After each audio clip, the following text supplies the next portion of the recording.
Good afternoon, fellow YouTubers, friends and followers, subscribers and Trevorites. Thank you for continuing to support this channel. Now, I've been getting asked for quite some time now, and I do get loads of questions and emails about other veterans suffering with mental health, and spouses, wives, partners saying, what do we do? What journey do we take? What path do we take? How do we get this? And the truth is, ladies and gents, post-traumatic stress disorder, for every single veteran, it's different. Medication can be the same for some people and different for others. It depends on what helps that individual get through it. Doctors will, when you originally get diagnosed with PTSD, they will use you a bit like a guinea pig to find out, sounds awful, but to find out what medication suits you and how we deal with your anxiety levels and your sleepless nights or whatever. And it's different. Complex PTSD, though, it is what I have. I deal with it every day. And I describe it like an onion. So basically, imagine going on an operational tour. For me, it was operations. And you're there for 180 odd days. You're there for 6 months, sometimes 7 months, in a hostile environment. Now, imagine going out on Monday on a patrol and being shot at. It can be a little bit traumatic. But then going out on Tuesday and an IED going off. Then going out, well, then doing guard Wednesday, Thursday, Friday, then going back out on patrol on the Saturday, and one of your men gets shot. You're witnessing all this. Your brain's processing it all. Then the following week, you're involved in an air assault operation. You land in enemy territory. Someone dies in front of you. You have to deal with that. Then throughout that whole experience, which could last about 72 hours, it could, and someone else gets shot in front of you. Someone dies.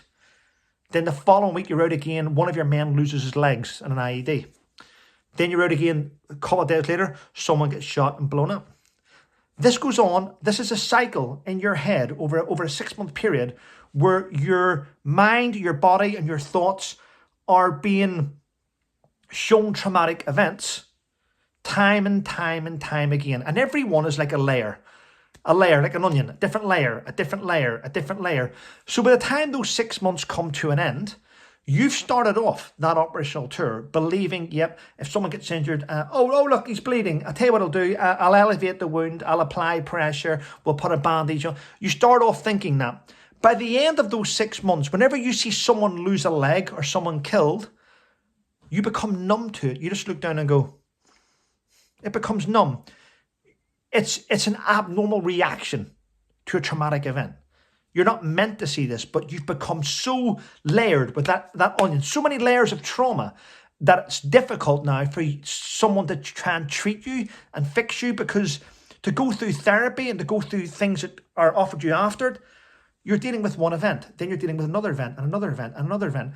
And it becomes very, very difficult. You become closed off to the people in your family that you love the most. You may have a wife or a husband that's saying they can see it. Get help, get help. You can't see it because you're broken up here. You don't know where to reach out. What I can say is there comes a time when you're watching something on television and you find yourself getting emotional sometimes. You find yourself breaking down, crying. You could be... I used to be driving and have to pull over because I'd just be crying my eyes out. There was just so much going on in my head. It was very, very busy. When I drove into Colchester and I got out and with my ex-wife and I walked through Colchester, my vision was going everywhere. I was looking, truthfully, where's the threat? Where's the threat? Where's the threat? Where's the threat? If something happens now, where do I go? You find yourself entering restaurants and buildings and having your back against a wall so you know where the fire exit is, because your brain is now conditioned to where's the safe route? Where's the safe route? Regardless where it is. And that was happening. That happens to traumatic and complex PTSD. The drama you've got is when you come home from those type of things, everyone around you can see there's something wrong with you, but you don't let it happen. You don't understand what's going on until one day you have a mental breakdown. You actually break down. Now, rather people scoop you up and go, oh, we know where to get you. For some reason, the heads of command, the head sheds up in different organizations decide to get you home, send you home, get him home out the way because he could affect the other soldiers, which is a fair point. He could trigger other soldiers having these breakdowns. So let's get him away. And that's where the issues happen, because then you come home to your family life and you're trying to keep it normal, but everyone around you can see that you're broken. and you start to close off. You don't want to let people know what's going on in your head because you do not want to damage their beautiful minds and their natural minds, which is not traumatized. Why should I give my trauma to you? I'll keep it to myself, but it eats away at you. It eats away at you to such a degree that many, many veterans, marriage breaks down. They end up deciding to move out the marital home and they leave with nothing because they do not want to take anything away from their children or their partner or their wife at the time. And they want to keep that going really, really well. And it ends up eating away at them. It's not until you reach out to get help, as they call it, man up, what people say, to get that help and to finally get to a resting place where you can actually work away at those layers of onions until you get to a nice place. So yeah, so that's complex PTSD in a nutshell. I hope you all understand. As I said, the medication for me may not work for you. The medication for you will not work for me. I tried everything. I tried transcendental meditation. I tried hypnotherapy. I tried many different therapies and I worked them all, and every type of medication to get to a place where I feel a little bit comfortable.